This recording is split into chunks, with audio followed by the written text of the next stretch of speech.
Aujourd'hui, je vais donc vous montrer comment faire un bon retargeting sur Snapchat Ads. C'est parti!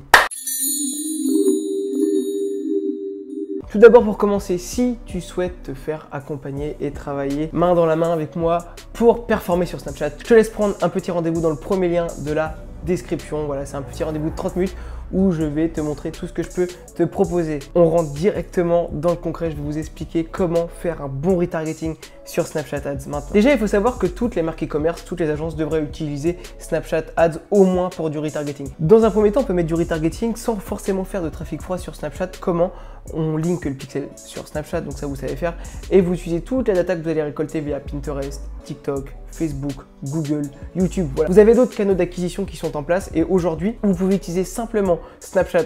Je vous conseille réellement de faire du trafic froid sur Snapchat. Ça performe en 2022. Je prends le marché français. Toutes les DNVB françaises devraient faire du Snapchat Ads. Mais si vous voulez juste faire du retargeting au début pour vous faire la main, vous n'avez pas forcément besoin d'utiliser Snapchat voilà, en trafic froid, voilà, avec les stratégies que tout le monde connaît, les ads et tout ce que vous voulez.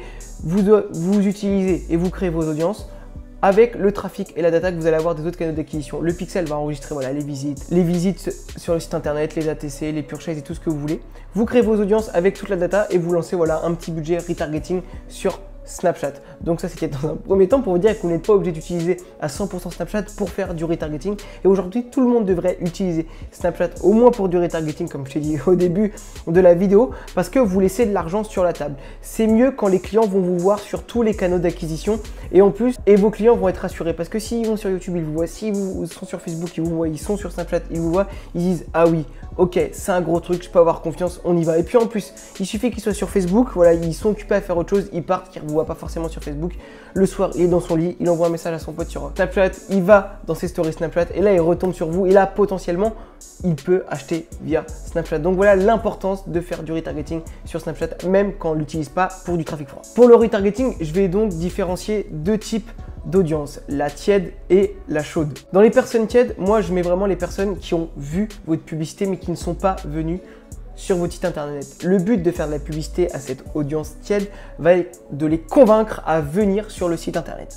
Et dans l'audience chaude, vous l'avez compris, c'est les gens qui sont venus sur le site internet et qui n'ont pas forcément acheté. Donc voilà, ça va du simple visiteur au paiement initié et à la toute carte. Le but donc de ces personnes, ça va être de les inciter à acheter, de les rassurer pour passer à l'achat. Il faut savoir qu'en moyenne, les clients ne vont pas acheter pour X raisons, ne vont pas acheter directement sur vos sites et que donc en moyenne, il faut environ avoir vu le produit 7 fois avant qu'il passe à l'achat. Donc si vous faites honnêtement que du trafic froid et que vous ne lancez pas de retargeting, c'est une grosse erreur. Aujourd'hui, on voit le retargeting sur Snapchat, mais il y a différents moyens de faire du retargeting via tous les canaux d'acquisition, mais aussi via les mails et les SMS. Le retargeting mail et SMS est très important. Ne sous-estimez pas le retargeting mail et SMS. Si aujourd'hui vous ne l'utilisez pas dans vos business, vous faites une grave, mais une très grave erreur parce que derrière, les ROI sont impressionnants et de deux, les gens consomment encore énormément via les emails. Même si on pense que l'emailing est mort, je vous assure que le mail marketing aujourd'hui en 2022 est plus que performant et c'est aussi un moyen, même si au début on n'y pense pas, c'est aussi vraiment un moyen de passer dans une autre dimension avec son business. Donc avec les différentes étapes lors du trafic froid, tiède, chaud,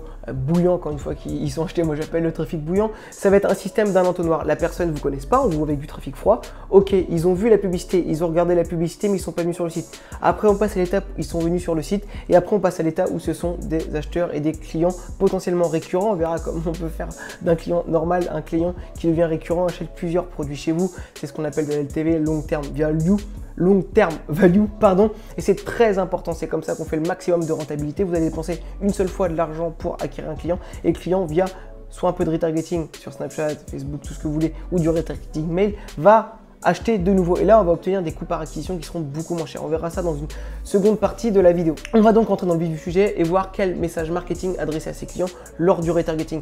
Les clients vous ont déjà vu, donc va falloir faire une autre approche marketing pour voilà, les convaincre de soit venir, soit d'acheter. Pour le tiède et le chaud, dans un premier temps, je vais toujours les mettre ensemble parce que voilà, quand on a peu de data ou qu'on commence à petit budget, il n'y a pas besoin de séparer les deux. Mais une fois que vous allez avoir plus de data, il faudra séparer les deux, voilà, pour inciter le tiède à venir sur le site et inciter le chaud à venir acheter sur le site, enfin à venir, voilà, à finir la commande ou acheter tout simplement. Donc dans le tiède et dans le chaud, il va falloir mettre de l'avis client, FAQ, unboxing, code promo, offre, livraison gratuite. Vous avez compris tout ce que je voulais dire, c'est voilà, avec livraison gratuite, code promo et offre, faire une autre offre pour les inciter à acheter. Voilà, pour le retargeting, vous offrez 10-15%, vous offrez aussi, voilà, la livraison offerte, tout ce genre de choses. Il va falloir convaincre un petit peu plus le client, donc il va falloir donner d'autres armes. Il connaît déjà le produit potentiellement, il est potentiellement intéressé, mais ce qui va peut-être le convaincre, et souvent c'est comme ça que ça se passe, voilà, une petite ristourne et là il va se dire ok, c'est le moment, je passe à l'action. Donc le but dans le tiède et dans le chaud, ça va être voilà, faire de la social proof et mettre de l'autorité, montrer que vous êtes une grosse marque qui peuvent avoir confiance. Et de la social proof, c'est utiliser, ce que j'aime bien faire, c'est les avis des clients qui sont déjà en place. Vous recevez beaucoup de vidéos, vous demandez voilà, faire des tournages vidéo par vos clients, que les clients fassent de la vidéo. Voilà, le produit est super, j'ai reçu, je suis totalement satisfait. De l'unboxing aussi, voir en fait, visualiser le produit, pas juste rester par exemple dans voilà, de la publicité ou simplement du motion design. Mettre en avant le produit soit par un client ou soit par vous-même. Le fait d'utiliser de la social proof, donc des clients qui sont déjà satisfaits, ça va donner encore plus confiance aux clients. Et le client, bien souvent, il va savoir que vous faites du marketing, que vous êtes là pour vendre votre produit. Il y en a qui peuvent en avoir conscience, même si quand c'est bien fait, les clients n'ont pas forcément l'impression qu'on leur vend quelque chose. Il y a des petits malins, on va dire, et ils sont beaucoup plus rassurés quand c'est un client qui va être satisfait du produit et qui va le mettre en avant sur les réseaux. Vous avez juste à faire de la publicité avec le contenu qu'on va vous envoyer.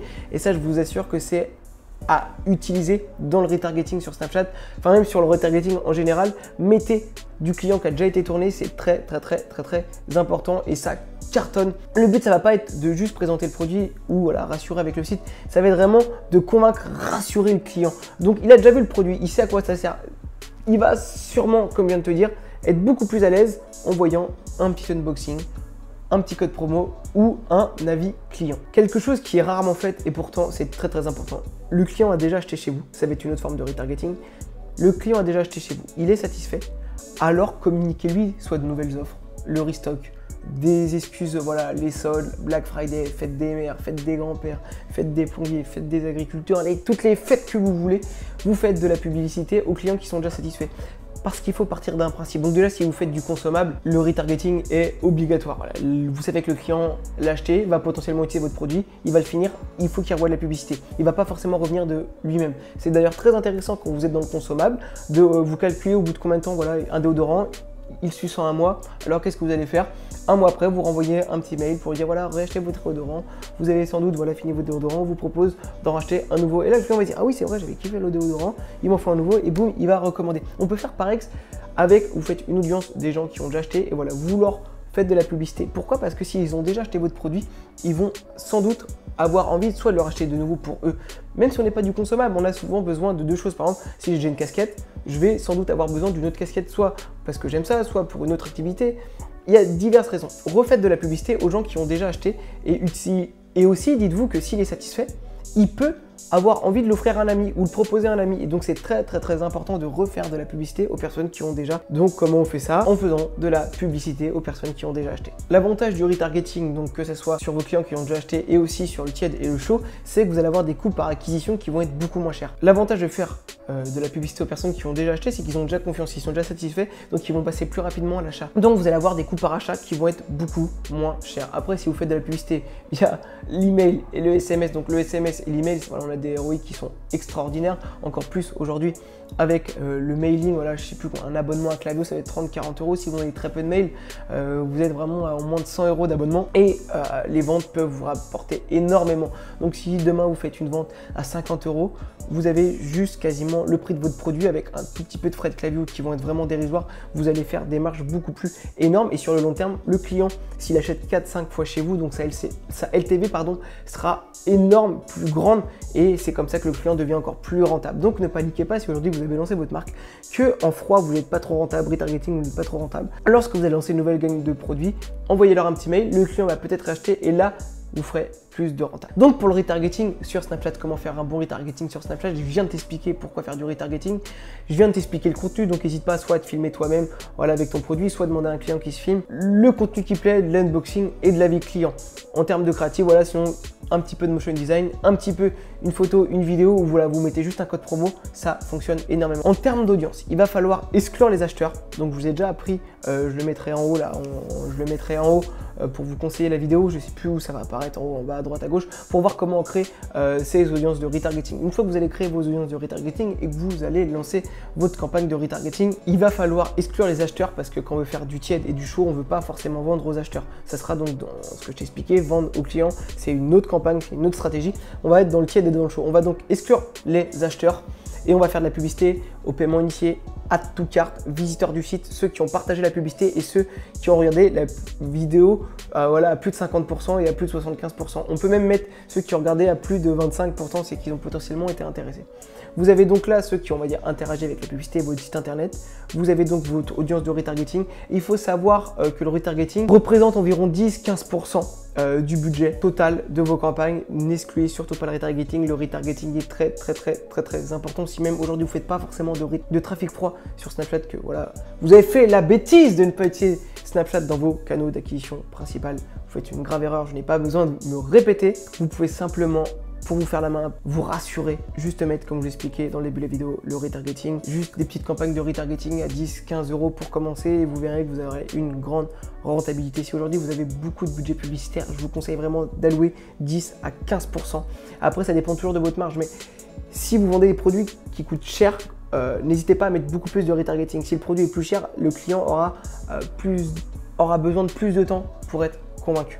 Donc n'hésite pas à me poser les moindres questions dans les commentaires, j'y répondrai avec plaisir, ou m'envoyer un petit mail, mon mail est dans la description. Tu peux aussi mettre toi ton petit mail dans le deuxième lien de la description. Moi je t'envoie une formation 100% gratuite sur Snapchat. Je te dis à la prochaine, n'hésite pas à prendre un petit rendez-vous dans le premier lien avec moi, je serai content de te recevoir en rendez-vous. Like, abonne, partage, fais tout ce que tu veux et je te dis à la prochaine.